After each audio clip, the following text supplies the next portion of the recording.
Welcome back. I'm now joined by Luis Scott Vargas. Hey, Luis, I Randy. know you don't actually experience this losing feeling very often. How does it feel? I mean, it's all right. It, considering the fact that I'm keeping the eight-way tie alive, I'll have that as my consolation. But yeah, I felt like I was ahead most of that game in that I kept being like one draw step short of having, because I mean, obviously because of like probes and whatnot, we kind of almost all three games knew what each other had, Hmm. and I was like, one permission short of resolving everything I needed to resolve, and then I resolved that Yogg-Will when he had Pyroblast Treasure Cruise in hand and couldn't cast Treasure Cruise unless he drew a way to get cards in his graveyard. Right. And then I like Ancestral Gushed into like 5 land. Yeah, no, Which, the lands just kept coming. That was pretty crazy. yeah. You even got off a Basic, Desperation Gush on the next turn and still drew more land.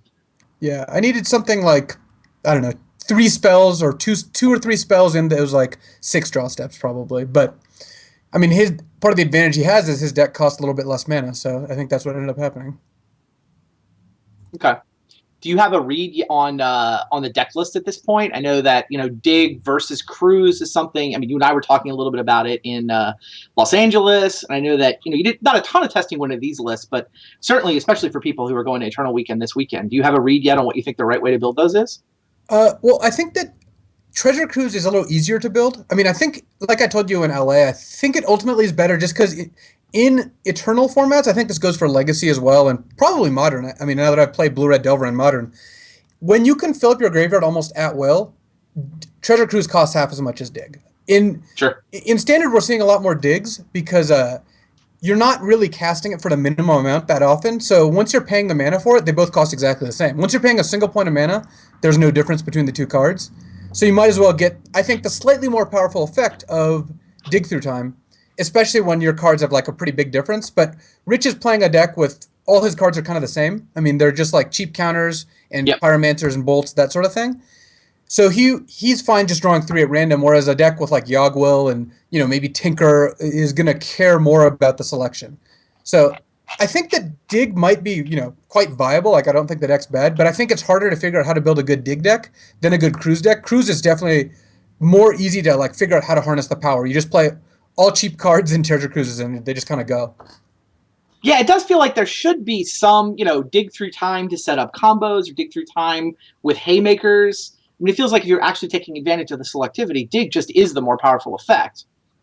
Yeah, definitely, and it's a shame that it conflicts with Yogg, though I honestly haven't run into the problem where I've had a game where I wanted to cast both and got like hosed by the fact that I was digging, Okay.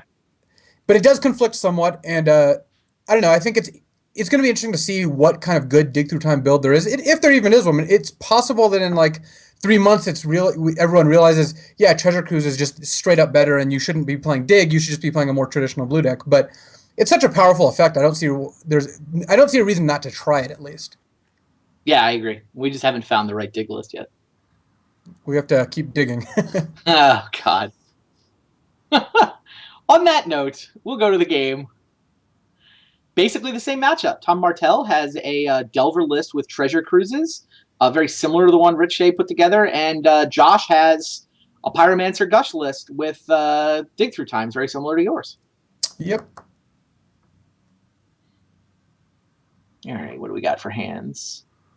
Josh has 1 land and a Preordain. I guess you keep that, right? Well, he has a Mox Jet and a Demonic Tutor, so Oh, I didn't see the jet. Yeah, and yeah. a Probe. He's pretty much set. Whereas Tom's hand's okay, but it doesn't have a lot of early action. I mean, Preordain obviously helps get you there. I forgot Tom had Null Rods. Yeah, he has. Well, he has a Null Rod, and that Null Rod is going to come in handy when he's playing against Dave next week, who's playing the Vault deck that hasn't won a match yet. Oh yeah, Angel City Vault. I look forward to my Null Rods against Steve Menendian with the same basic list. Yeah, well, it's going to win a match today because the mirror match is happening. It went 0-3 last week? Oh yeah, it wasn't. I mean, Dave arguably should have beaten Tom if he had tinkered on turn 1, but yeah, okay, that's why I felt like that deck didn't seem quite so horrible.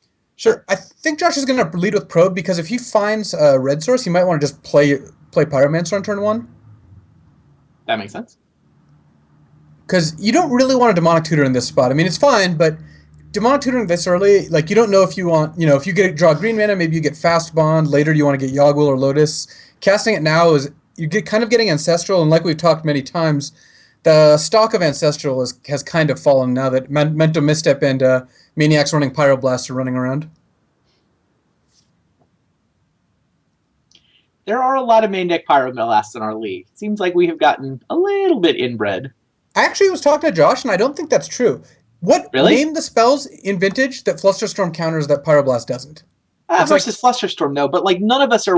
We just keep worrying less and less about shop decks and dredge decks. It's not that. I mean, if you looked at my sideboard, I've always had 7 cards against shops. It's normal for Vintage lists to main deck two Flusterstorms. But what if those were just Pyroblast? How different would that be? I mean, the only thing you're giving up is like Demonic Tutor and Yawgmoth's Will, pretty much. I don't think it's actually absurd to consider doing that. Like, I don't think that's inbred. Like, you're not putting Flusterstorm in your deck to play against anything but blue decks, right? I guess I'm biased because I keep summoning blue permanents. But yeah, that's true. Those get Pyroblasted and not Flusterstormed. Yep. I wouldn't be surprised if Josh just got Fast Bond here. It does run into Misstep, which is kind of unfortunate, but given that he has Gush and Preordain in hand, it can set up a pretty good turn next turn. Oh, he also casts Cataxian Probe, so he knows Tom's actually very vulnerable to this. Yeah, with the knowledge that your opponent does not have Mental Misstep, Fastbond seems like a fine choice here. I mean, Ancestral's not terrible either, and that's what he got. He got the Ancestral. Cruise off the top, a little early. I guess given that you know your opponent is not doesn't have Misstep, Ancestral makes sense, and if you get Fastbond there and you get Wasteland or a Striplined, you actually get into a pretty tough spot unless you draw a land. Yeah, that's true. Tom's going to go for Time Walk. Doesn't really want to pass back to an opponent who just resolved Demonic Tutor. No, I suspect Tom's going to put Josh on 0 mana this turn. The Null Rod and the Strip Mine? Yeah. Drawing Delver might change that, but honestly, this isn't so much of a damage race that it does. Yep. I think you just Null Rod. Strip Mine for the island. Null Rod for the Mox Jet. Now you can go. Josh still gets to resolve his Ancestral.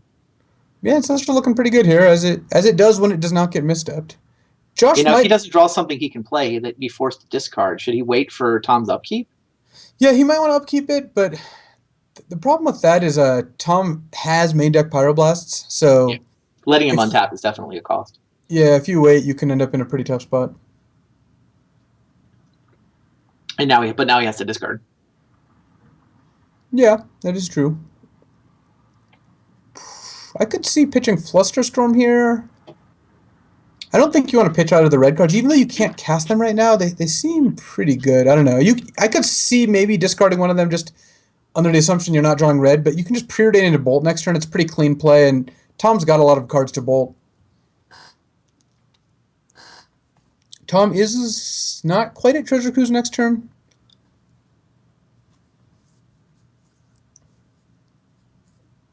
Looks like if Josh discards Pyromancer, he's planning on just trying to go broke in this game and not get incremental Pyromancer advantage, though this deck can't really win except with Pyromancer, so there is that. Yeah.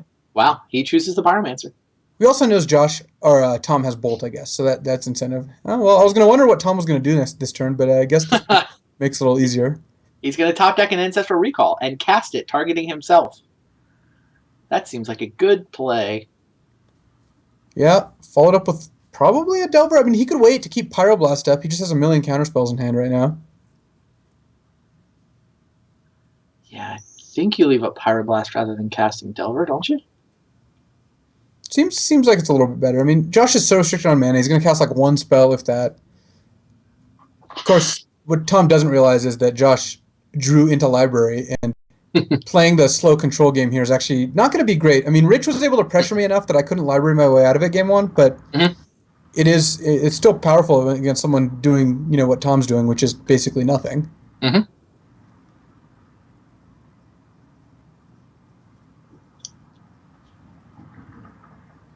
Josh doesn't even Library in response. He doesn't even care about Dover. He's saying even if I drew a misstep, I would not misstep this.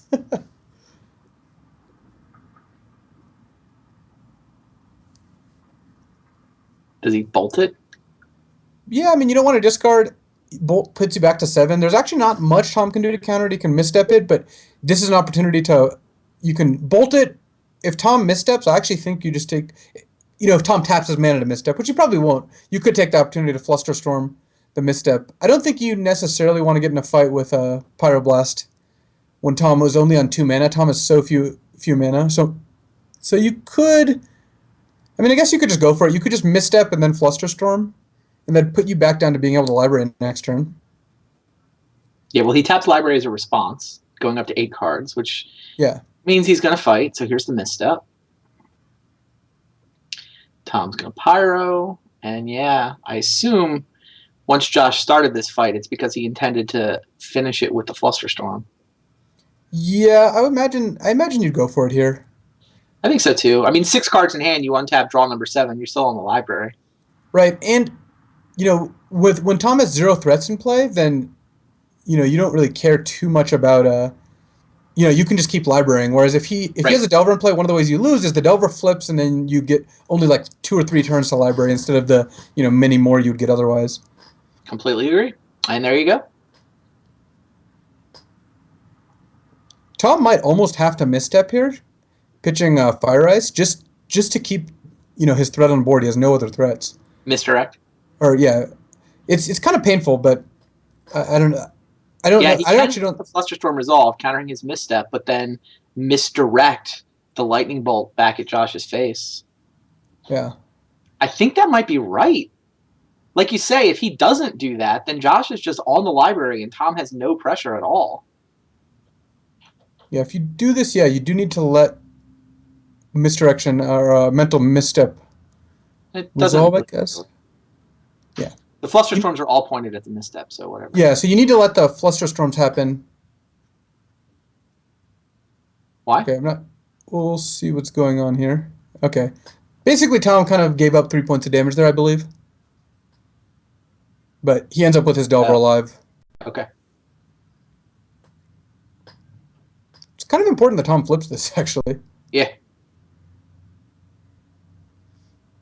And of course he does. And there you go. Ponder off. Cast Ancestral. Yeah, and Treasure Cruise time.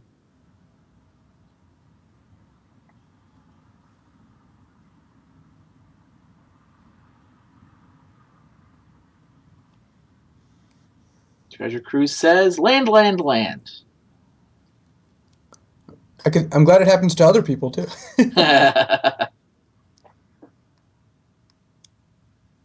It's honestly hard to tell who's further ahead this game, because Josh isn't drawing 2 cards a turn, but Tom has a threat on the board and a Pyroblast in hand and a Null Rod in play, which makes that Yogwill in Josh's hand a lot worse. Mm-hmm.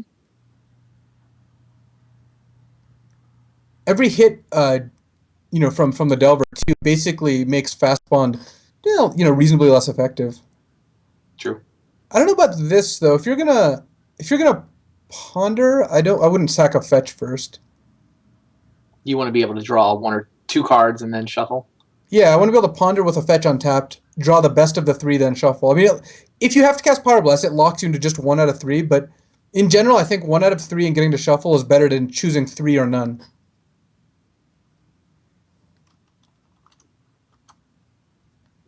Delver crunches over. Drops Josh to 13. Now, why did he not take 3 from that lightning bolt? I'm confused. Tom just misdirected one of the blue spells to counter the bolt again. Why would he not misdirect the bolt itself back to Josh? I don't think there's a particular reason to do that. I mean, to not do that. Okay.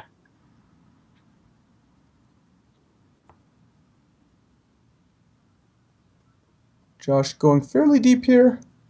Yeah. Probably preordaining. Still in the library, so he drew an extra card. It was a Brainstorm. He has a mana drain now, but he's got to deal with that Delver. Yeah, and Josh is not actually playing a ton of ways to deal with cards like Delver. How many lightning bolts does he have? I think he just has the 1. I convinced him to play at least 1, because we both were settled on this deck. Okay. And he was like, and he didn't play any like bolts or anything. And then I told him that you have to play at least a bolt. Like bolt's just a good card. Does he have Snapcasters? No. Let's see. Josh is playing 1 lightning bolt. Yep.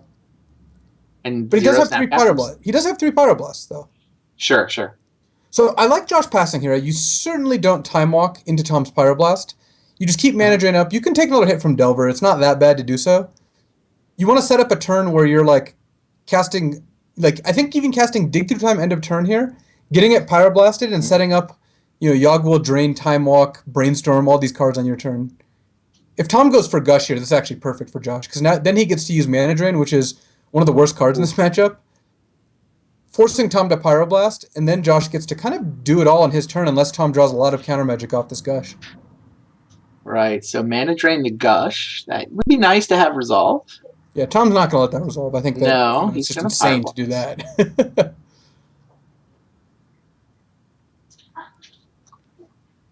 So Tom needs to draw a Force of Will blue card. How about Thoughtseize? Thoughtseize is good. Gets him off the library, too. I mean, you I guess Dig probably... gets him back on if he doesn't take Dig. Now, do you This is take tough, Dig or though. Yawgmoth's Will? You have to take Yawgmoth's Will, right? I mean, I assume you have to take Yawgmoth's Will, though. Actually, that's not true. Maybe you can just take Dig. Like, with a Null Rod in play, Josh can Yogg Will and have 2 mana.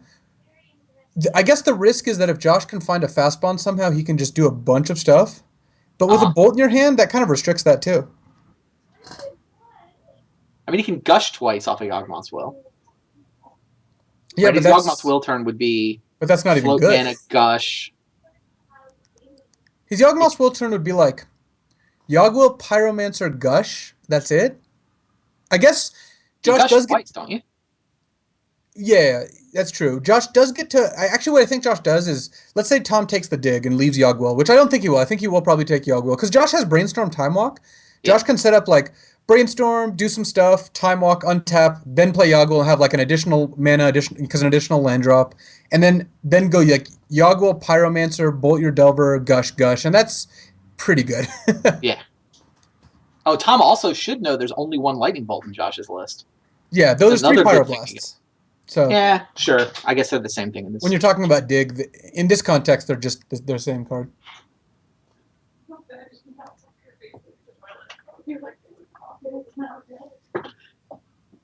This is tough because both Dig and Yogg Will are huge. I mean, if Tom takes Yogg Will, Josh gets to go Brainstorm, Time Walk, Dig, which True. is a pretty good sequence of plays. I guess the Brainstorm in all these cases does get misstepped, but still, I mean, this is not bad for Josh. And Josh can even potentially set up some librarying with, like, I guess draw for your turn, cast Dig as the first spell, library, then Time Walk. That's got to set up Josh for a turn of, like, Pyromancer, Pyroblast, Delver, pass with some counter magic in hand, which he's in a pretty good spot from there. Wow. Yeah, he goes for the Yawgmoth's Will.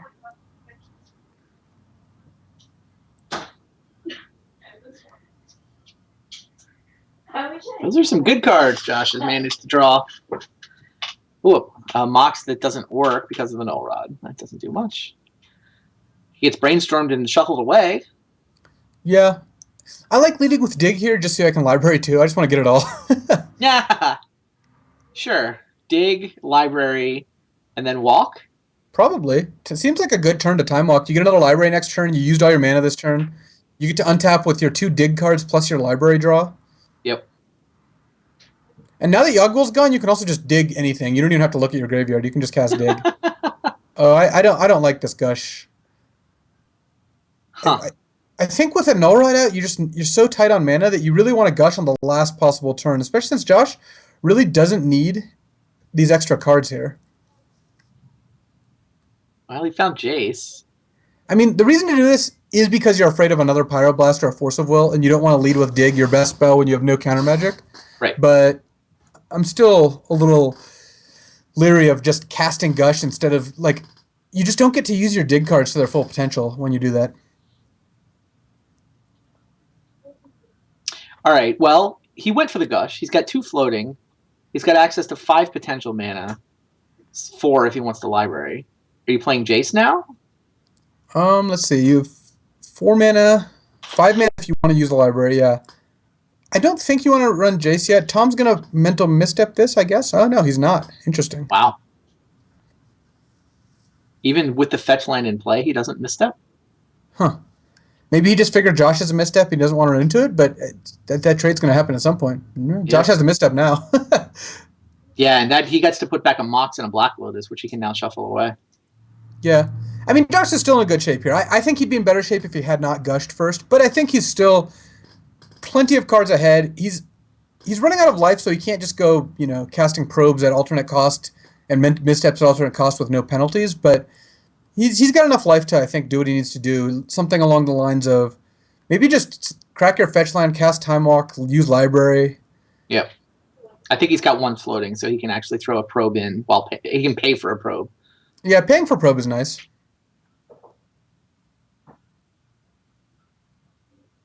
But first, he needs the time walk. Seems like the most important thing to do here.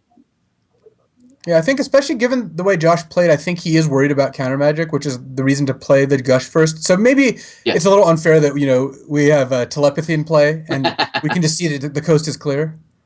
Right. Now Tom's weakness is revealed. Josh is like, oh, I could have just led with dig through time. That would have made this way easier. Time walk with one floating, library, just do it all. Gonna have to discard. It's true, but you've got cards you don't need. Yeah. Like the Tropical Island is not particularly relevant here. Yeah. You're going to make all your land drops at this point, so. Yeah, you could discard the fetch land just because you don't want to take damage. Don't you want to reshuffle, though, with Jason hand?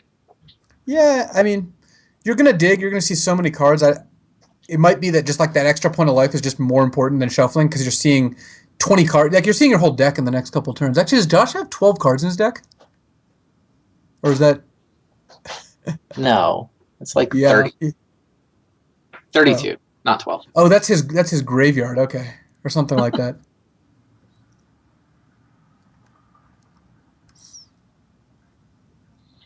All right. How about a time walk turn? A time walk turn where he knows that Tom's hand is 4-land, lightning bolt, misstep. Taps his library for mana. Boo. I mean, it's almost certainly correct here. But is this play here to just bounce the Delver? What else is he gonna do? Well, he knows his Jace is dying then. To lightning bolt? Yeah, he's gonna bolt, or Tom can bolt, and then that's insane. I told Tom to play that card, and he was not convinced. But if Tom hits dig through time here, and he knows Josh has one, and that's the card he cares about most, like that is awesome. I did not realize he was playing a Cabal Therapy. Why is he playing a Cabal Therapy? You have Young Pyromancer and you have Gitaxian Probe. You have 4 of each. Okay. You didn't play Cabal Therapy, did you? I have one in my sideboard. All right. I boarded it against Rich. It's actually good against Pyroblast. Part of the reason I like it is that it's a way to fight Pyroblast. Cute. Tom has to therapy dig through time here, right? I mean, dig is the right card to name, and he's even going to hit twice. I actually think Josh is not in terrible shape here. He's not? He still has Gush on library. He's going to get to draw a couple more cards. He's still Gush does get him back on the library, sure. Gush basically always gets you to library. Either you activate library after the lands are returned before you draw the cards, or you have to let all of it happen and then play a land. And but drawing 4 cards is going to be pretty hard to not have be on the library. Jace is going to go down here though. I can't believe I just saw Cabal Therapy naming Dig Through Time hit 2 of them. What an insane turn for Tom. And Josh not using his misstep because he knows Tom has his own misstep. Oh, sure. There's just no reason to fight over that. You can just do that later. Not interested in trading 2 life for 2 life at this point. When his opponent's the one with the Delver and he's got less life. Tom could flashback Delver or therapy sacking Delver to get that Gush and turn off library, which is kind of interesting because it leaves Tom without a threat, but it also leaves Josh not using library for like 3 more turns, depending on what he draws. So I actually think that's kind of a reasonable line too. That's cute. I mean, Tom puts himself in a position to need to draw something as well, but I don't know. I think it's an interesting play.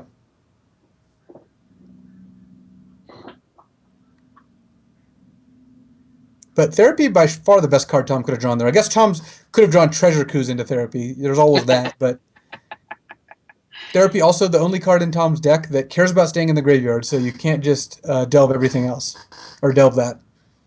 Actually, if he flashes back Cabal Therapy, doesn't Josh gush as a response? Yeah, that actually sounds a little better. So that's a reason not to do it. I mean, you can then name Mental Misstep or something, but that's not that great. I think you just keep the Delver in play. Yeah. I'm Yeah, the not in fact love that with Gush is in cast. it. I like your line of Gush as a sorcery, but Yeah, I'm not take in it love back. with casting Jace here. Wow, he does flash it back. So I All right, imagine Josh Josh will. totally Gush as a response. Yeah, he's got to. He can also misstep it if he wants, which I guess makes it take misstep. But either Tom fights over it and has less and isn't able to name misstep. I don't know. You could do that. I think you just want to be in a position to use library, Yeah. which Josh is, and he has the last Pyromancer standing. Wow. Now you just let it resolve, right? You're going to lose a misstep, but you're going to be on library. Tom could get ambitious and just name like Young Pyromancer or name Dig Through Time or name some other just good card that's in Josh's deck. Blind? Yeah, I mean, you don't care about Mental Misstep all that much, so. Wait, it's the only you only know you're going to hit if you name misstep or probe. Right. But that doesn't actually take Josh off library because Josh goes to 6 cards, unless Josh has drawn a second copy of Probe. He named Young Pyromancer. Wow. See, this is where the stream chat would explode with he's ghosting, but I do not believe that is the case. Since I think that's just a valid play. Yeah, no, often when you're Cabal Therapying, you name the card that would be the scariest to have to face, right? What is it that you don't want them to have? Well, there's one way to make sure they don't have it. Name it with Cabal Therapy.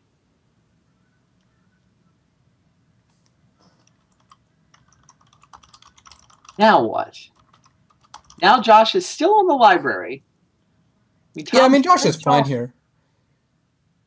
It's funny that these last 2 turns have gone as badly as possible for Josh. He got both his digs and his Pyromancer all just ripped from him by the same therapy, and Josh is still pretty far ahead. That Library of Alexandria card's pretty good. It certainly has its moments. The library game? It's funny because like the last couple of years, I thought library was pretty bad. Like I was not, I didn't play it in Vintage for almost 3 years, but I have come to respect library. I think, given where Vintage is moving, there's just less broken stuff happening on turn 1, and I think that makes library so much better. Misstep getting printed was good for library, I guess. Oh yeah, I think it is because it leads to both players. I mean, sometimes you just trade missteps. Obviously, that reduces you to less cards, but it leads to both players just having, on average, I think more reactive cards in their deck. And library is very good when you're both being reactive. Agreed.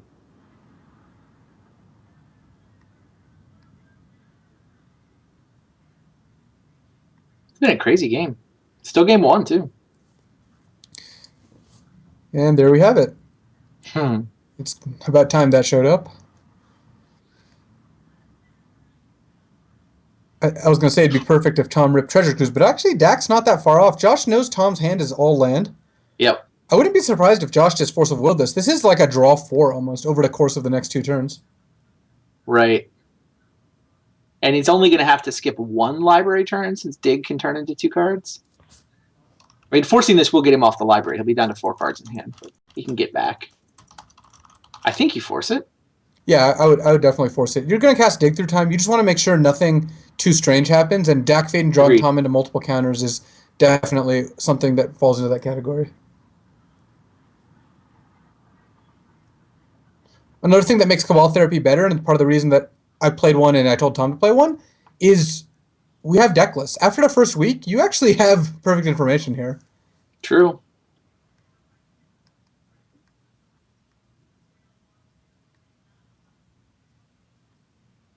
All right. At long last, we're going to see a Dig Through Time. Finally! You think there's enough cards to delve it, though? Yeah. Now Josh wishes he played 4, I think.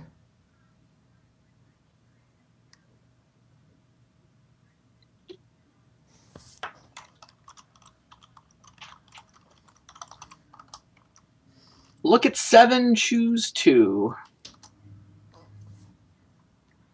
Honestly, they've gone through so much of their deck. Josh is just looking for like the last Pyromancer and I don't know, like a gush. It's not actually insane, but this has been a pretty ridiculous attrition battle. Yeah.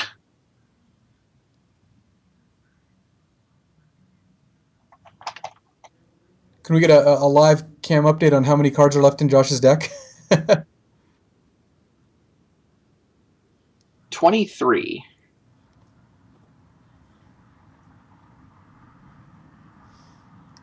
So Josh just peeling two removal spells. He's keeping Pyroblast up just so Tom can't draw Dig through time. And Josh's plan now is to just wait 2 turns until he can library again. He's just not going to play a land next turn. Yep. And Ifro correctly pointing out that the last Pyromancer is actually Josh's last way to win. Wow.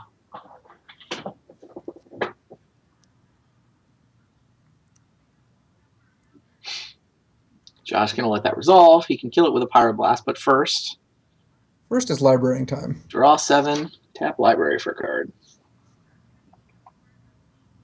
I mean, Josh is in a spot where he can realistically make it so Tom, can't really resolve much the whole rest of the game. That being said, Josh doesn't have a ton of ways to win, and Tom, I guess, has drawn, 1 Treasure Cruise, and did he exile another one? Looks like maybe only just the 1 Treasure Cruise. I only remember the one.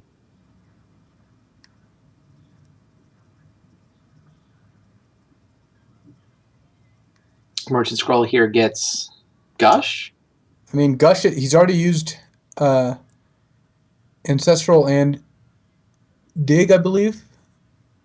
Oh yeah, Mental Misstep. Wow. Yeah. The library doesn't have a lot of gas in it. That's what you're telling me? Yeah.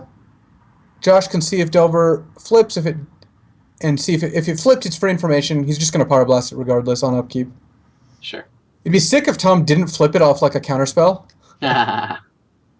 Josh almost priced into forcing this, pitching Mental Misstep. Probably. I mean, he could Gush in response. Yeah, he's going to need to Gush to get back on the library after he forces. So yeah, at some point he's going to have to Gush. The question is whether he does it now or just waits and forces. What's the advantage of waiting? If you draw like a Pyromancer on your turn, you get an extra token, that sort of thing, but... Sure. Josh now looks like 17 cards. He can actually vamp for Young Pyromancer if he wants, but it doesn't quite work. He can't play a land. He can play a land and tap library and then vamp. Tap library, respond to the library with a Vampiric Tutor. That works. The only problem with that is that he ends up not having Pyroblast up, so if Tom draws Treasure Cruise, it gives Tom a window to just draw a bunch of cards. Yeah, I don't think he's so eager to get the last Pyromancer that he has to do it right now. I like just passing here. I agree. And just hoping Tom just draws nothing.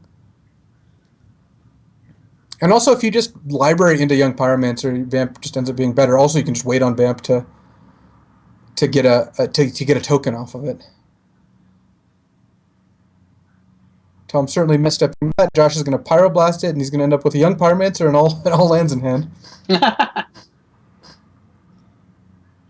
not all lands. There's 2 dead Moxen as well. That is factual.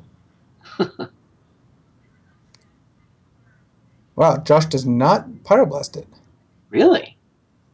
I guess he figures he's got so few cards in his deck that he can just library into it. Plus, actually, Vamp puts him to 3, so... Oh, sure. He'd rather not be a 3. He can actually lose this game by having the Pyromancer on the bottom of his library now, right? Yes. Like, Vamp would have at least taken that out of play. That's true. I think it might have been worth fighting over it, but...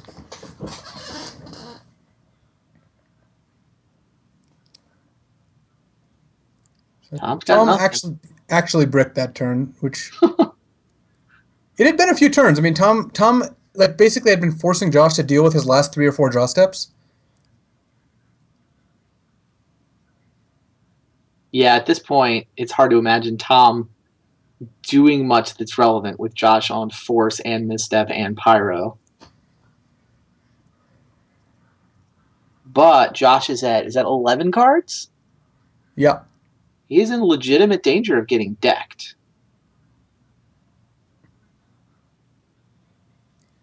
He lets the probe resolve. Maybe he's hoping Tom will concede to that hand and not notice the 11 cards, 1 victory condition. And presumably, as someone mentioned, if there's 5 cards from Dig on the bottom, presumably the Pyromancer is not actually among those 5 cards. So Josh actually has that information if he hasn't Didn't he cracked a fetch shuffle land. after that? I don't know if he's cracked a fetch land since then. I thought he cracked a fetch land after that. I don't know. Doesn't I'm actually. not sure. No, Vamp didn't resolve, so. Yeah, Amp did not resolve, so that's... Oh, can we see... Is the Dig in his graveyard? It would be a fetch land above it if that happened, right? Yeah. Where's the Dig? There's not. There's Josh Dig. actually has in a position where he also needs to, like, save his spells until he draws Pyromancer. Yeah, if there's at least 5 cards below it, then he's in better shape. Yeah, then, I mean, he's even in a position where he, like, he might be priced into, like, gushing and then pyroblasting the gush, like nonsense like that. It's definitely saving his Gitaxian probe.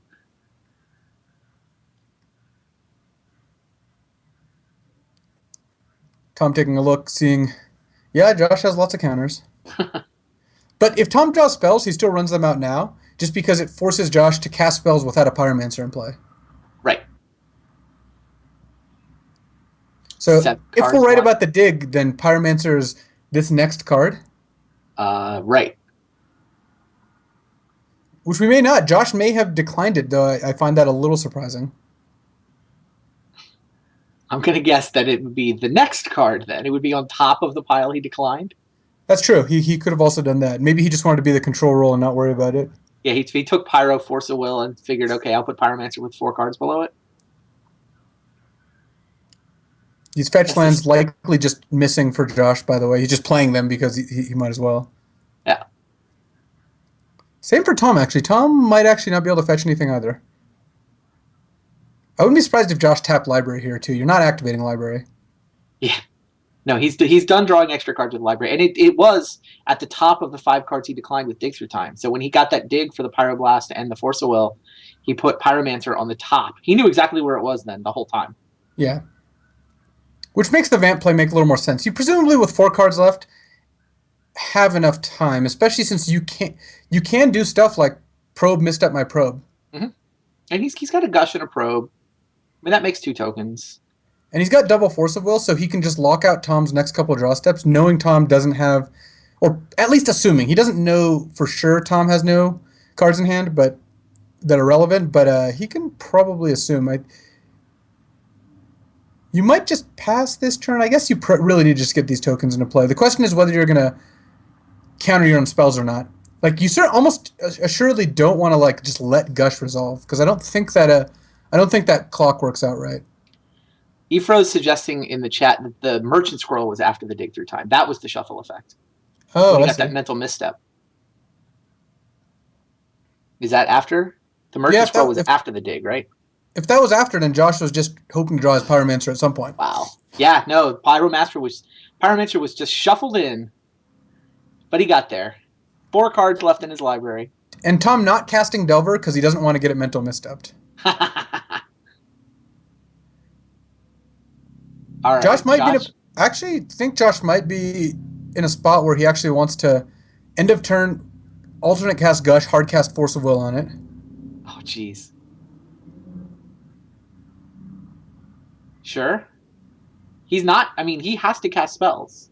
Yes. If Tom doesn't cast anything, Josh isn't going to win by attacking. But right. Josh only gets to attack for 8 before he gets decked.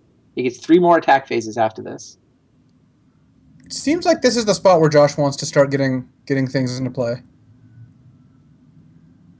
Maybe you just run the cast Gitaxian Probe, cast Mental Misstep on it for blue. It leaves you enough mana to just hard cast a Force of Will and still pitch cast a Force of Will with the Gush.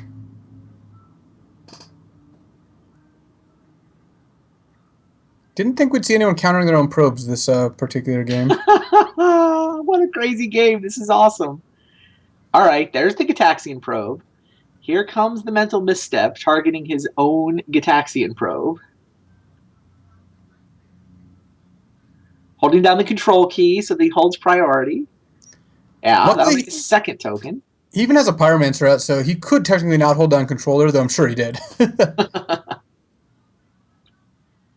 Yeah, good enough, he says. 4 tokens, I can do that in 3 attack phases. That adds up to 12.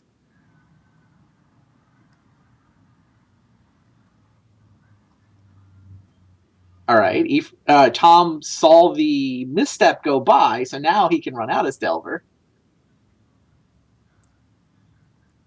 I don't hate hardcasting Force here because Yeah, it keeps your young Pyromancer from attacking. I don't think you want that. Then Tom casts agreed. Pyromancer and Josh alternate cast Force. Agreed. Attacks Tom down to 4. Josh is at 4, and Tom has very few outs at that point. But Yeah. he could finally draw the treasure cruise he's been waiting for into multiple cards. All right, so here he is. Josh is going to tap 5 for Delver, which gets him a 3rd token. So he's definitely got enough to attack with and not get decked if Tom has to resolve something. Tom needs to draw a spell this next turn. It has to be a good one. Yeah, we know there's young Pyromancer. Josh is, of course, going to force that, but Josh is now out of gas. He has 1 card in hand, 3 cards in library. And I'm sure we could figure out what those are if we took the time, but we'll just see what he draws. Yeah, I'm with you. Tom draws. It's called. No, sorry, it's Josh's turn. Tom draws. Young Pyromancer. Does not do enough? it. No, Not he good gets enough. to There's 4 block tokens. Pyromancer and take 4. Wow. How was that for game 1? We get 2 more games of this now. Yeah, that was pretty insane. That game was nuts. Love it. And Josh is not siding basically anything. He Okay. can side in Nile Spellbomb if he wants to mess with Tom's graveyard, but that doesn't seem. It seems okay, but not great. Especially if you think Tom's going to have Null Rod. Though I suspect Tom just takes out Null Rod. It's not. Maybe he leaves like the Miser's Null Rod in, but I don't think he. Like if he has a second one on his board, I don't think he's looking to side that in. Sure. Yeah, there's Tom's deck list. He just has the Doesn't one. have- So Cabal Therapy, Thoughtseize, are those relevant here? Notion they're Thief? okay. The Red As Blast is seems good. Red Blast, Wasteland's decent too. Yeah, Tom probably actually keeps the Null Rod. Both these decks, it's funny because both players are playing decks that are somewhat similar to what they would expect. And I can't believe Tom cut the 4th Treasure Cruise, sacrilege. But so I don't think either player is going to sideboard a whole lot. They're both kind of about where they wanted to be. I mean, they are like pre-boarded and they have a ton of sideboard against. It looks like Tom has six or 7 dredge sideboards, 6 dredge sideboards, depending on what you count Wasteland. Whereas Josh has 10 cards against stacks or some ridiculous number. Yeah, we can look at Josh's deck list too. Yeah, Josh has like 8 cards against stacks and a bunch of cards against dredge. So basically, they're both pre-boarded against blue decks and have a ton of sideboard against like the kind of unfair linear decks that attack on a different angle. That makes sense. That sounds like just shuffle it up then. Yeah, and that's fine. I mean, I do think the Treasure Cruise Delver decks do have the edge in this matchup, just because their spells are a little cheaper, so they just require less resources. So at the end of the day, they're doing the same thing but a little bit leaner. I think you see that a little less. Like there was more of a separation. Like when Steve Manettian played me, 2 weeks ago or 3 weeks ago now, my deck was much more broken. It could cast Tinkers and giant Yoggles for Time Vault Voltaic Key. These Pyromancer Gush decks are still kind of medium on the broken scale. They have Yoggle, but they're not really doing that much. I mean, I had the one game where I went fast spawn triple Gush, but they're not breaking it quite as much as like a true vintage deck in that sense. So given that they're both kind of mid-range-ish decks, the leaner one, the slightly smaller one, I actually think is good in this case. That makes sense. Wow, this is 8-way tie still live. Josh is who we need for the 8-way tie scenario. So game 1 was good for. If it fails on the last match, I'm going to be so mad. We end the day with a mirror match. Like, I'm actually favored against Menendian. The matchup there is decent for me. I will certainly be sad if I end the run by losing a match I'm supposed to win anyway. But yeah, Eric v. Dave is the tricky one. Pretty much a mirror. Dave has to win it for the record. If we get to the last week with that live, that's crazy. Does sound like the match is ready for game 2. I'll head down there. Josh can't keep that, right? Just a jet for mana. Yeah, if you miss on probe, then yeah, you're just basically dead. You do have Force of Will. You're not playing us a deck that like you need to turn on Force. I guess Josh is just running it. I like it. Wow. I mean, the hand is quite good if you draw a blue source. He is on the draw. And probe does not often get mental misstep. It's just the mental misstep does a little bit more in this matchup. True. Crazy. Wow. No land, Mox Jet on the draw. Tom's hand is not spectacular either. It's okay, but the second Treasure Cruise is not really what you want to see in your opening hand because it can clog up his hand a little bit. But Preordained into Pyromancer is a fine start with a mental misstep there. He's going to hold on to his probe until next turn when he can play in Pyromancer, right? Yeah, that's a pretty common play. Oh, how yeah. about Underground Sea off the top? How's that? It's good, actually. Mission accomplished. I like playing Gataxian Probes. I like that I have an excuse to play the card because playing it's very fun playing when you know what your opponent's doing. It just lets you sculpt game states and card interactions pretty well. It can also be hopeless, like when I played against Rich and I knew just he had me covered. That was pretty bad. Oh wow, this took a slightly different direction. Wow. And that is why you probe before playing your land. Wow. You speak the truth. Now I can just play library, tap library, play jet. I kind of like just library go because there's a decent chance you might force a will. With this hand, you would force a will Young Pyromancer, I think. Oh, okay. And that way, by not playing the jet, you can library up to 8 cards, force a wheel down to 6, and still be on library next turn. Exactly. Yeah, that sounds right. You give away the ability. I don't know that there's any card you would draw that you would want to play this main phase. No, I mean Josh doesn't have anything for a single black. There's just no reason to do that unless like when you're playing against like stacks and you don't want to get sphered. You play the jet or chalice, or when you're playing against a deck that has hand disruption, and you're worried about them, thought seizing you. You could do that, but they're not going to thought seize Mox Jet. I mean, even Tom does have thought seizes. You aren't worried about that here though. Josh is pretty deep in the tank here. All the more reason to want to go up to 8 cards, I would think. Yeah, definitely. I'm just saying, like, what are the reasons to have to library and just play jet? Unless you have single black cards in your deck that you're really looking for. Yeah. Yeah, Well, I don't love this. I mean, if he draws Mox Sapphire exactly, I guess he can time walk, but that still doesn't seem great. Yeah, but if he does that, he's off the library on his time walk turn. Yeah. Tom immediately messaged Josh. You can see there. What do you say? We can just see that he sent Josh a message. You can see like on next to his hand cam. I'm sure it's Tom expressing his displeasure over Josh having library. Again. Ah. Oh, Tom is saying that he misplayed last game with the Cabal Therapy flashback. Yeah. So I like casting Pyromancer here. It's one of Tom's easiest ways to run away with the game, which especially is going to happen against an active library. You can't mess around with thought seizes and whatnot. Totally agree. But Josh and because of that, Josh has to cast his Force of Will. Yeah, but I think because he did the library main phase, he's only going to have 5 cards next turn, going into next turn. I mean, I think you do want to force this, but yeah, you got a little punished. I think you have to force this anyway, right? Josh just has so few ways to kill it, and especially given his hand has no red mana. Yeah. So now Josh is just going to be off library for a long time because Tom has Thoughtseize and Gataxian Probe. So Tom can just, probe into more action, Thoughtseize Josh down to another card.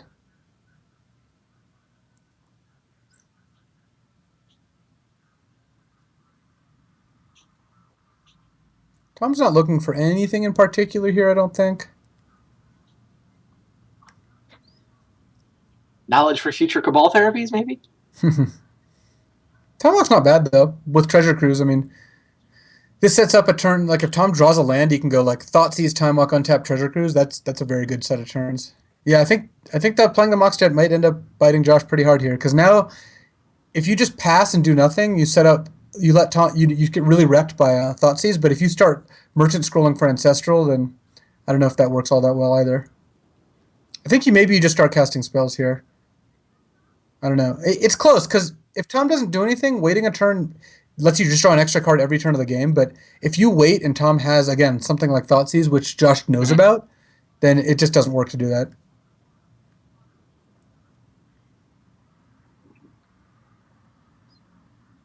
Could we see what he's looking at? Tom's deciding whether he wants to misstep it here. Ah, Given the thought seize, I might be tempted to just let this resolve. misstepping it gets him even further off the library, though, right? Yeah, but you know you're going to thought seize him, and Tom knows about the misstep in Josh's hand too. So Okay. Tom anticipates like his missteps are going to trade. He'd rather, I guess, make sure the thought seize resolves. Because if he missteps and Josh just lets that happen, and then Josh missteps the thought seize, I think that's a little worse than letting Ponder resolve. Whoa, that was good. Black Lotus tends to make Treasure Cruise a little easier to cast. Oh That's yeah, for sure. because Tom can now. He can Yeah, do he all can. of it, right? He can Yeah, time walk, thought seize, and cruise. yep, he can lead with Time Walk, misstep Josh's misstep, sack Lotus, cast Time Walk, cast Treasure Cruise. Maybe you cast something else too. And depending on how this all plays out, he might actually be able to like Treasure Cruise first in case he finds a young Pyromancer and end up casting something along those lines. Oh, jeez. I don't think that's true. There's only 4 cards in the graveyard right now. He needs to play the Thoughtseize and the Lotus. Yeah, but he Before. can sack the Lotus because if he goes Thoughtseize, misstep Lotus, then he can just cast Treasure Cruise before casting Time Walk if he wants. Oh, sure. That makes sense. Yeah, he definitely has to lead with Thoughtseize no matter what. Agreed. He's Yeah, that's what I was trying to say. I guess debating whether to play Lotus first. I don't think he does.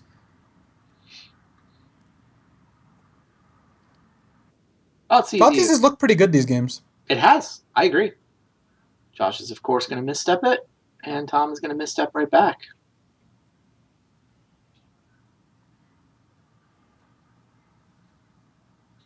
Josh can't do anything about that. So what do you take if you're Tom? Take the dig? I'd imagine the dig. You could actually take Merchant Scroll because that gets ancestral as well. Like you actually are out of missteps, but you're gonna Treasure Cruise. You know that, and you have more digs or rather missteps in your deck. So I think taking the dig makes the most sense. Tom seems to agree.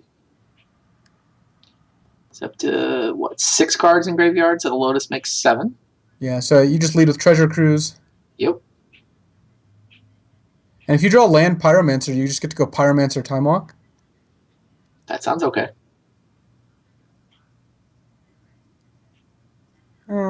This is less exciting. He still gets to time walk, and he's not that far away from the next cruise. I know, which is ridiculous. I mean, like- the fetch land, the walk, the first cruise, and he's allowed to pay more than 1 mana for it. So he's gonna have 3 cards in his graveyard. Yeah, he can just tap out next turn to cast second Treasure Cruise. Yeah, this card is absurd. I wouldn't be surprised if we don't get to play with 4 of these in Vintage for that long. I think I agree. It certainly seems like it should be watch listed for restriction. Yeah, Vintage is a pretty resilient format, and nothing goes that wrong if it's semi-busted for a couple months. So, right. I think the shop fine. stacks are going to be good against it too. That's the other thing. None of us are playing Fun Police this set. Yeah, I mean the shop stacks are going to be good, but this deck getting better than it was doesn't make that still impacts shops because if this deck drives out, maybe some of the other blue decks that used to be good, then this deck can sideboard 11 cards against shops. I mean, shop stacks I don't think are going to beat a Delver deck that has 11 or 12 cards in their sideboard against it. Not that I'm saying we're at that point yet, but yeah, it's not like, oh yeah, shop automatically beats Delver. Like shop is one of those decks that if you really, really want to beat it, you have a pretty good shot. Steve showed us that in the second series. It's like Pakulam and Indian.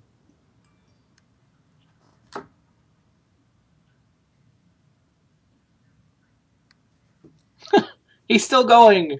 He's still going, and his 3rd Treasure Cruise is going to get cast next turn. Yes, it is. Look, the Delver deck, the 17 land, 17 mana source Delver deck, now has 6 permanents out against, and way more cards in hand than or not. It's not cards in hand, cards in total than the control deck. Though Josh actually is about to kind of tie it up here. I mean, Merchant Scroll for Gush, Fastball, Time Walk. Like Josh could actually just go off here. This match is insane. It's certainly been fun to watch. So if Josh Merchant Scrolls casts Gush, he ends up 1 card short of librarying. That's kind of a shame.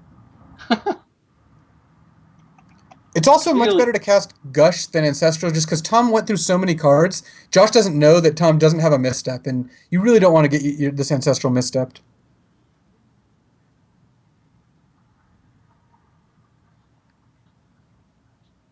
So you missed up for Gush here. You could just Merchant Scroll for Gush, Time Walk. And just Can you untap. That's probably better. can you probe for a misstep with the fast bond? You could. Oh, actually, I guess if you're time Ooh, walking, yeah, dig through time actually sounds even better. Yeah, never mind. wow. It's like a gush, but you get any cards you want. He has no red mana for the Pyromancer yet. No, and he might overpay by like one here, maybe, depending on what he wants to keep in his graveyard for Yogwell. I mean, a lot of the cards you can just bin because, exile. You don't really care. It might be worth tapping the library though. You're very unlikely to library this turn though. I guess if you find a gush, you do. So you probably just pay the full amount. Like you just delve the full amount. Delve all 6. Yeah. Because now if Josh finds a gush, he's actually in really good shape. Because a gush His, other card already gets him back to library. he tapped his green mana though. Well, yeah, he had to. I mean, Yeah. Force a will uh, probe. that wasn't the strongest dig through time I've ever seen. Of course, Tom's not doing insane here either. He's gonna What do you do with cruise therapy again. here? Certainly don't name Gush because Josh could just cast it in response and/or have it with library. Don't you You name could name Force a will? Pyromancer again. I mean, do you want to name Force a will to get your treasure cruise through? That's also very reasonable. Yes. I mean, I can see that he has a Force of will, but I mean, No, I think that's very reasonable. Like Josh just dug and passed the turn. It's the classic thing to name with therapy when your vintage opponent is tapped out is Force of Will when yeah, you want to exactly. resolve something. Josh Josh, I is think very clearly doesn't force this. Even if Tom hits, you don't want to just lose your Gataxian Probe for nothing. no, but I like thinking long enough to represent mental misstep, right? Yeah, I Whatever the mean, right amount of time is to accurately represent a mental misstep that you're debating, you think that long and then say, okay. yeah. So Tom did continue with his 3 for 3, or I guess 2 for 2 in blind therapies. Yeah, 2 for 2 on blind therapies. He names Force of will. Well played, sir. And now Tom's gonna get to probably cast a Treasure Cruise for 4 mana because I don't think you want to exile the Cabal therapy. There's just no real reason to do that.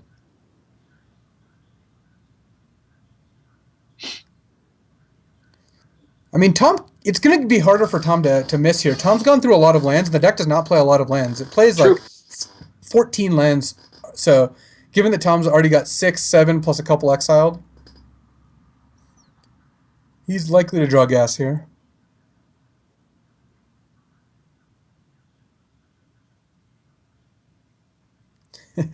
You feel pointing out Tom hit on all his blind therapies while playing Dredge as well.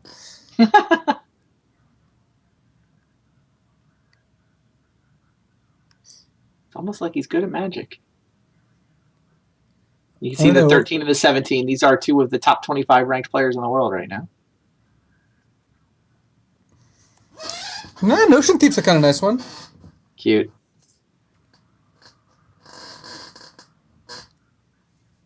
And he fires off a quick gush. Doesn't hit a ton, but Notion Thief is relevant. And Josh is still off red mana here.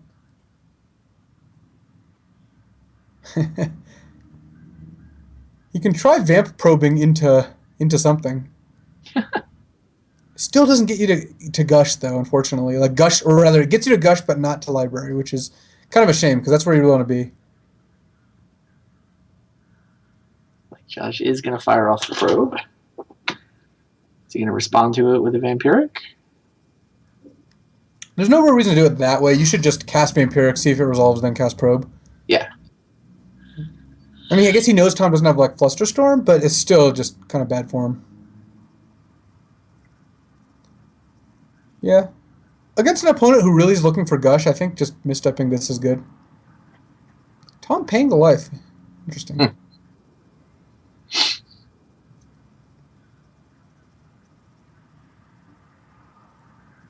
Notion Thief's going to do some work here. If Josh vamps for the wrong thing, Notion Thief is just going to completely break him. And I think that's going to happen.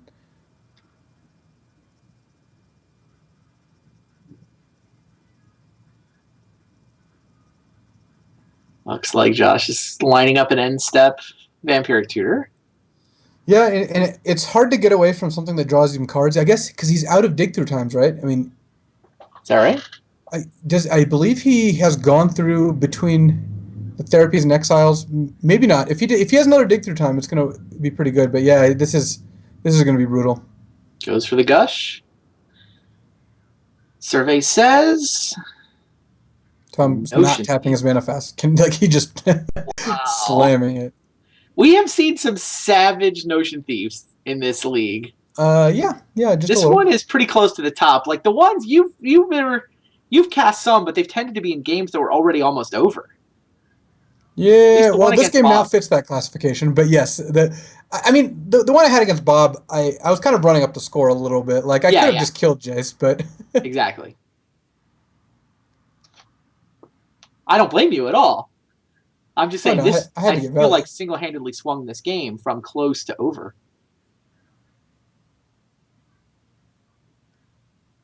Yeah, this game is, I think, completely over. Josh is not gonna. Josh can't draw enough spells that he can resolve them past just the Force of Will, even. Yep.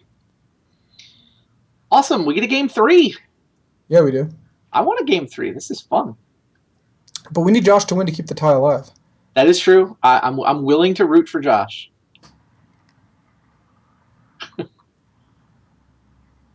What a brutal Notion Thief. Yeah, I mean, Josh was behind regardless. Like, had that Notion Thief been any random spell out of Tom's deck that wasn't Notion Thief, I think Tom's still winning here. But obviously, it was Sure. quite good. Notion Thief's a surprising card. I mean, I admit that on my first read, I'm like, yeah, this is a great vintage card. That's not what I thought, but as it turns out, it is actually a very legitimate vintage card. I'm not going to say it's a great vintage card because I think it's pretty much the definition of like niche slash sideboard space. But it is good when it works. Like as far as 4 mana spells go in vintage, it's one of the better ones to resolve. Even though 4 mana is like basically the top of the curve for most decks that could play Notion Thief. Mm-hmm. Josh is hellbent. He's going to 1 here. Unless Tom, and then dying to fire.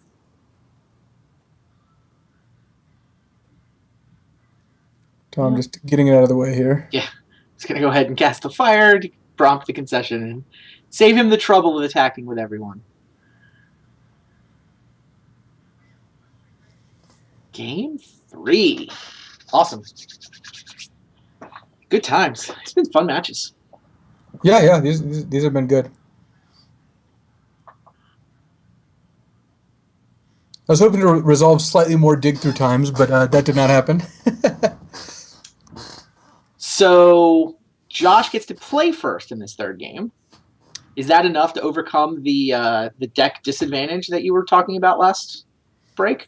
I mean, it obviously helps, and even though I think that the dig deck is a little behind against the Delver deck, this is still. I mean, you saw my game 2 against Rich where I went fastball and triple gush. Like, Right. you can still just have games like that. It's not like, it's not a 20-80 matchup or anything along those lines. I think it's probably between 55 and 60%, maybe a little higher actually. Maybe it's like a 60, something like 62% matchup in favor of the Delver deck. But with Josh on the play, I don't know. I think it's pretty close, and it's not just like it's going to come down to opening hands because I think these games have kind of shown that that's not necessarily the case. But Yes.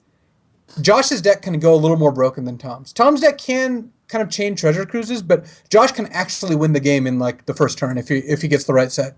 Mainly just with fast bond. If he goes fast bond into like fast bond, pyromancer, 2 gushes, time walk is almost just game right there. Now, is there any reason though that the Treasure Cruise decks can't just play fast bond? I mean, it seems like you can split the difference between them and just wind up with a better build than either guy has. You certainly could. I mean, I think this is week 1 of these builds. Right. So I wouldn't be surprised. I mean, when I was making the deck, I was looking at playing fast bond, but I was like, maybe just staying straight blue red splash black. I like Thought Season Therapy. I didn't really want to play another color. If you played green instead of black, for Ancient Grudge, Trigun Predator, and Fast Bond, that could work. But Fast Bond doesn't really fit into what the deck's trying to do. If you don't need 4 mana on any given turn, Fast Bond doesn't really help that much. Oh, so you don't want fast bond without the black haymakers? Right. I think part of, or like Jace or anything like that, I think part of the strength of the Delver deck is that it doesn't actually need more than 2 mana on its main phase all that often. So you can just avoid a lot of the extraneous, like, 3 extra land, the 3 extra lands, the Vampiric Demonic Yawgmoth's Will package, all these cards. It's instead of playing those, it's playing more cantrips and more cheaper free counter spells. Makes sense.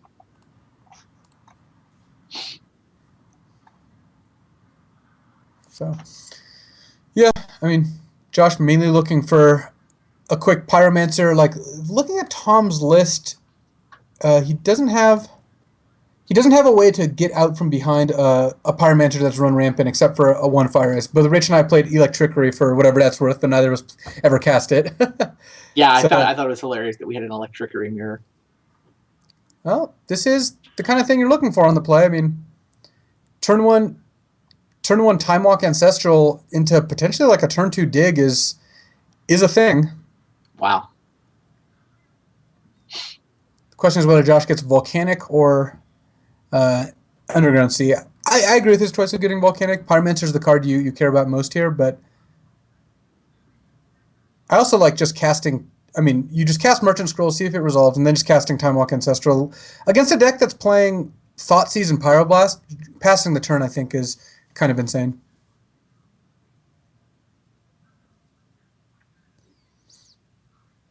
I mean, this is old school vintage, right? This is Oh yeah. vintage. Yeah, he hasn't played a card printed in the Whoa, last. he passed the turn. Whoa, really? Yeah, Josh. Yeah. I feel like he's not being aggressive enough here. I don't know. We'll Right. see. I mean, Tom's gonna get to either use therapy or Thoughtseize here. Wow. I mean, Yeah, Thoughtseizing Black Lotus Ancestral is Ancestral pretty Time Walk good. seems really good there. He's just worried about running into a misstep, right? But his life doesn't get better. Yeah, waiting a turn doesn't help. But wow, Tom Ugh, can Notion Thief him if he wants. jeez. It might be right for Tom just to slam Notion Thief here. Josh can still Lotus out a dig, but if Why you not just respond to it? dig doesn't get Notion Thiefed. So No, if you play you Black Lotus, play a land, say go. yeah, the When problem is Josh goes, if Josh kind of like figures out what's going on there, you get stranded with a lot of mana. Like let's say Josh, reads the Notion Thief and just like passes the turn. You end up down a lot of mana. I think Tom's just going to cast all his black cards here. I think he's going to yeah, Thoughtseize Ancestral and Therapy both digs. agreed. That is exactly what he's going to do. Yeah, I mean, I think this is the correct play. Slamming Notion Thief turn one is, I think, the ambitious play. Josh has gotten punished pretty hard for passing the turn here. Definitely. Basically, you have to look at like by passing the turn, you make yourself better against misstep because you get an extra draw step plus maybe a time walk draw step to find answers to it. But you make yourself worse against the black hand disruption and pyroblast. So on balance, and even if Tom has like his own preordain or ponder, he might even find a misstep. So I don't know. That's why I would probably have just run out the Lotus Ancestral Walk there. I agree.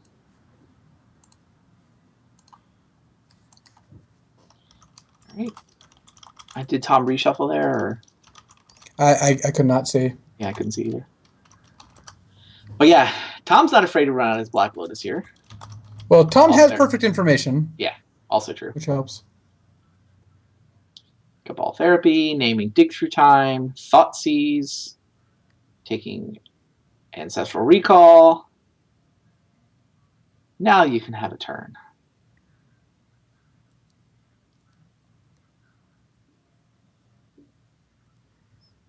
Josh is going to probe, but he at least gets to see the Notion Thief. You just fire off Time Walk here, right? If you're Josh. Yeah, you really want to look for like action of any kind. Another dig, Yawgmoth's Will, potentially it's not Gush a if you draw particularly land. exciting Time Walk, but I don't think you want to just take turns top decking here when your opponent's got more gas than you do.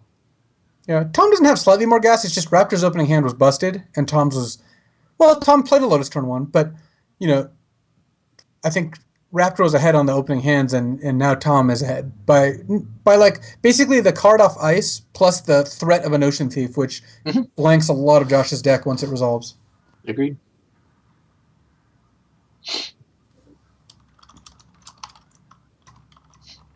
Josh not afraid to go hellbent. Yeah, against Cabal Therapy, it's usually right to do that. Yeah. Here's Young Pyromancer. Well, that was a great draw. Tom might have set it up with Ponder, so.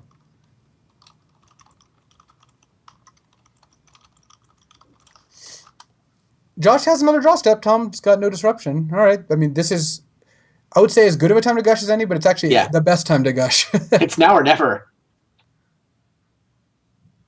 Float 2, gush. Let's see what happens. I mean, Josh is playing a vintage deck. If he draws Yawgmoth's Will, he could just win this turn.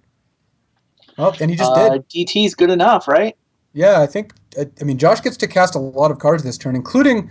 I think he just goes DT Yawgmoth's Will, DT.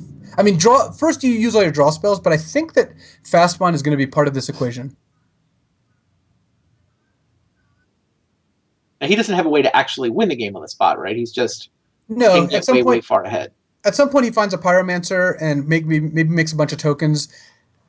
At some point, or he just basically draws so many cards that he kills Tom's Pyromancer and then passes with 6 gas cards against Tom's, basically like 0.5. I mean, the Notion Thief is 2 turns away from coming down, and the Fire Ice just cycles. Yeah, I would say Josh is in good shape here.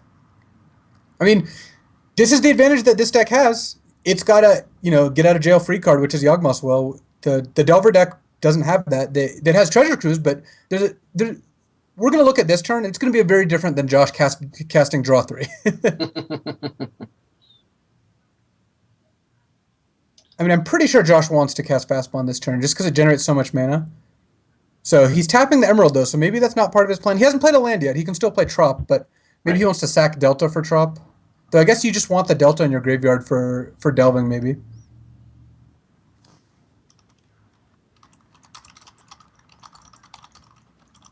All right, Yawgmoth's Will resolved. There's still, I think, 1 mana floating. And Josh is lining up his graveyard. Leads with an Ancestral. Yeah, you start with Ancestral, then you go Gush, and then you probably end up getting Fastbond. Maybe you don't. I mean, he might draw the section. He might draw the succession of cards that ends up making him not want Fastbond. He could also tutor for young Pyromancer, but he's getting Fastbond here, which I like. I mean, that's kind of what I thought you wanted to do from the beginning. Especially since that Merchant Scroll turns into another Gush, you just generate so much mana. It is unfortunate that the digs are not really part of what's going on here. True. I mean, the way this turn might break, Josh might cast one of the 2 dig through times in his graveyard, but he's unlikely to cast the second one. Sure. He really just find a young Pyromancer. Yeah, all this isn't getting him anywhere yet. I mean, it's getting him a handful of cards. Yeah, and he's got Lightning Bolt in his deck to kill Tom's Young Pyromancer, and Tom's Young Pyromancer is not actually going, animal here. It's getting one token a turn or something like that.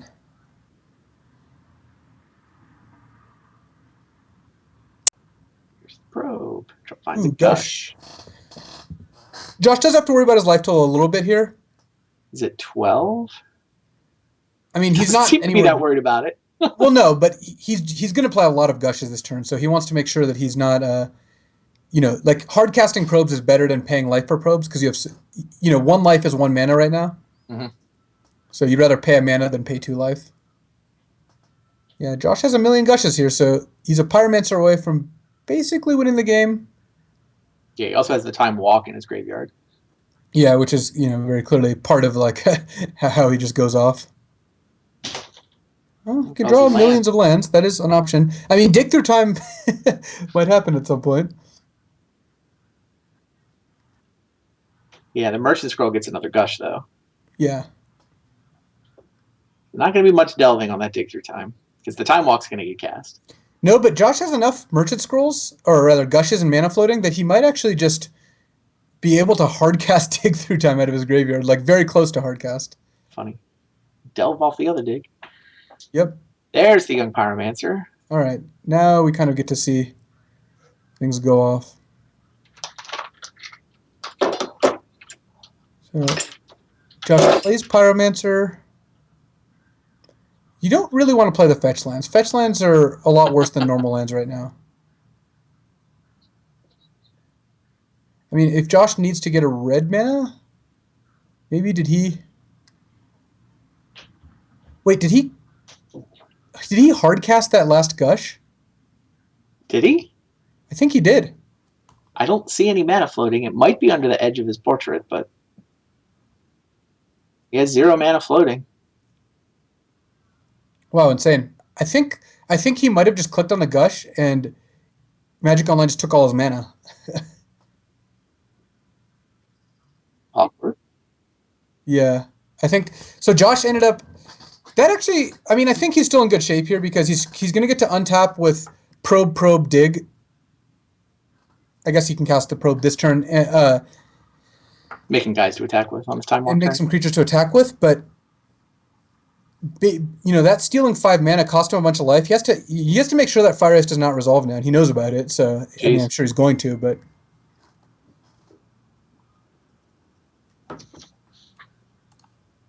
Yeah, he wanted to right click and choose the mode for Gush. I guess if you left click on it, it just casts it. yeah, I can believe it. I've had such things happen to me before. That's probably what he did. So now Josh still in a spot where he's doing well, but he has to just be careful now. This game's closer than it would have been had the misclick not happened, which is kind of the nature of misclicks. Yeah.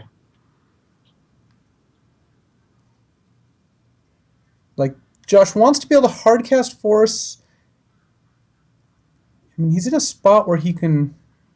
he wants to cast this dig at some point, too. Yeah, he can leave up Hardcast Force plus Pyroblast or Dig, is I think how his mana works. Yeah, that is correct. He is also going to send his Pyromancer into Tom's, because he doesn't have a way to directly get rid of Tom's Pyromancer. He's actually okay with the trade here. Yeah. And Josh has the Tom, expectation of casting a lot more spells, but I think that's fine. Josh has the dig to refill. All he wants to do is keep the board as clear as possible. Well, Tom draws the Mox he needs to cast a Notion Thief, in theory. Or Fire, which is lethal if it resolves, but he can't imagine it's going to resolve. Yeah, I mean, given that Josh has seen it multiple times with Gitaxian Probe, I think we're in a spot where Tom's not going to be foolish enough to think that, oh yeah, this is just going to work. So what's your game plan if you're Tom? Probably, I mean, if he didn't play the Mox, I guess he's just end of turn casting Fire or upkeep casting Fire, maybe hoping Josh taps out. I think Josh can actually kind of safely dig here because he can leave enough mana on tap that he can force and have misstep and Pyroblast depending on what Tom does. So looks like he cannot hardcast a Force. Well, no, he alternate cast Force going to 1, and then has Pyroblast misstep, which can stop any of Tom's other shenanigans. Got it. Yeah, Tom is of course going to take this opportunity to fire. Well, fire away. Fire off a fire. And Josh knows Tom's hand is now Notion Thief unknown. Yeah. But the blank card almost certainly can be dealt with via either Pyro or Misstep. Yeah. If Tom has Force of Will, you just Pyroblast. If he has any 1-mana spell, you just Misstep. And there's no non-blue spells that Tom could have that really matter here either. Right. So I think Josh's optimal here is maybe like a Pyromancer and like a draw spell or another counter spell.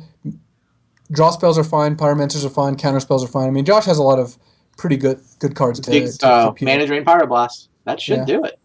I mean, I think so. He has 5 counters, some are situational, but 2 are straight up hard counters, and Pyroblasts are pretty close. So with 3 power on the board, he can keep Tom off doing anything for, the 5 turns he needs.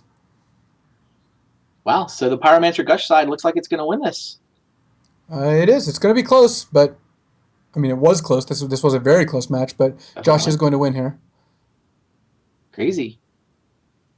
What a crazy match. Barring, him sacking a fetch land or something.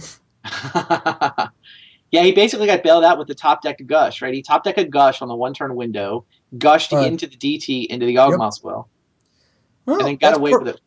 Part of the reason you play cards like Yawgmoth's Will, so you can top deck them. Agreed. Totally agreed. But yeah, that is certainly what happened.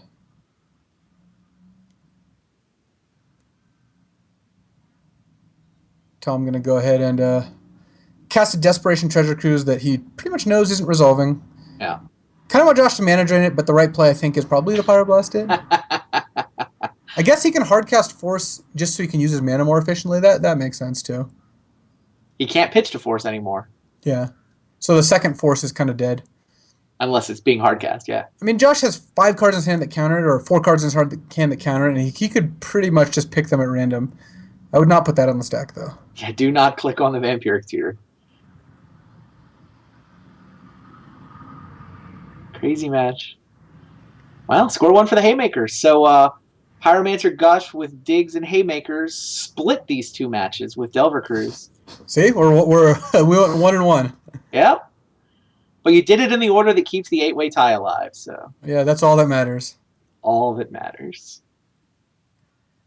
Josh presumably counters Dak Faden, but well, Tom's left with one card, so you don't even need to counter it. Actually, I mean you could, but it doesn't. It doesn't really. I guess the reason to counter it actually is what if Tom's last card is Gush somehow, like he slow rolled it, which doesn't make sense, but maybe he did, and then he returns 2 islands, then he Dax 2 islands away.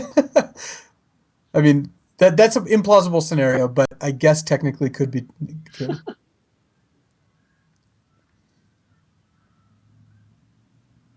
So Tom, I believe, just dead here. He can brainstorm, but he can't actually crack Scalding Tarn. Yep. Good chance Tom does crack Scalding Tarn. Josh probably should just counter this if we're being technically accurate. Just sure you pay the blue mana. Okay. Well, he couldn't actually do otherwise. Luckily, you're right. It wouldn't failed let out of that. Like to pay. Josh Utter-Leyton moves to 3-5. Tom Martell falls to 4-4. What are we looking at for playoffs? I mean, obviously the crazy tie scenario is still available, but you're in first at 6-2. Menendian hasn't played yet. It's only Ephro that can even get above 500. Can join the two of you above 500. Everybody else is 4-4, 4-4, 4-4, and then a couple of 3-5s. Yeah, I mean, it depends on, I guess, how your match with Menendian goes, right? Yeah, I actually think he might have now clinched top 4. Like just with these losses. I mean, he won. It's better for him if I won, but yeah, I guess and I don't think 3 people can get above him. Like his worst record is 5-4. I don't think 3 people can get above 5-4 anymore. Yeah, no, it's definitely true. So Steve has now clinched top 4. So congrats to Steve Menendian. Doesn't matter. I'm sure that'll ease a matchup that I know he's been dreading a little bit. Hopefully, all right. I got to go see if I can keep the 8-way tie scenario alive. You man the shop. Sounds like a good plan. Chat, and Ephra's going to come in and join you, actually. Awesome. So stay tuned. We'll be right back momentarily with my match against Steve Menendian.